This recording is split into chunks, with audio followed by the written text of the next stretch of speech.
Entonces, ¿cuál es la diferencia entre los Garifuna y los criollos negros ingleses? El pueblo Garifuna abandonó el continente africano desde un área específica conocida como Malí en África, por su propia voluntad para explorar el mar, y así llegó al continente americano alrededor del siglo XIII. Mientras que los criollos fueron robados del continente africano contra su propia voluntad y comenzaron a llegar a todas las Américas como esclavos alrededor del siglo XVII. El pueblo Garifuna nunca fue esclavizado a lo largo de su historia.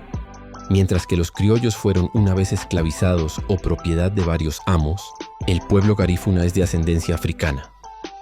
Arahuaca y Kalina Carib, cuyo idioma es el Garifuna, que es un idioma basado en arahuaco heredado de su lengua materna, mientras que los criollos son de varias tribus africanas capturadas, descendientes con una mezcla de quienes fueran sus amos de esclavos, que a menudo violaron a las mujeres y produjeron niños mixtos que más tarde fueron llamados criollos, y hablan inglés o cualquier idioma que hablen sus colonizadores.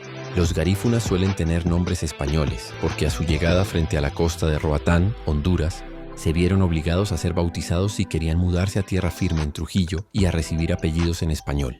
Sin embargo, encontrará algunas personas garifunas que fueron patrocinadas por una persona británica o francesa, o, a veces, ambas, que fueron bautizadas en Yurumain, San Vicente en las Granadinas, antes de ser exiliadas en 1797, y a la persona que patrocinó su bautismo en inglés o francés.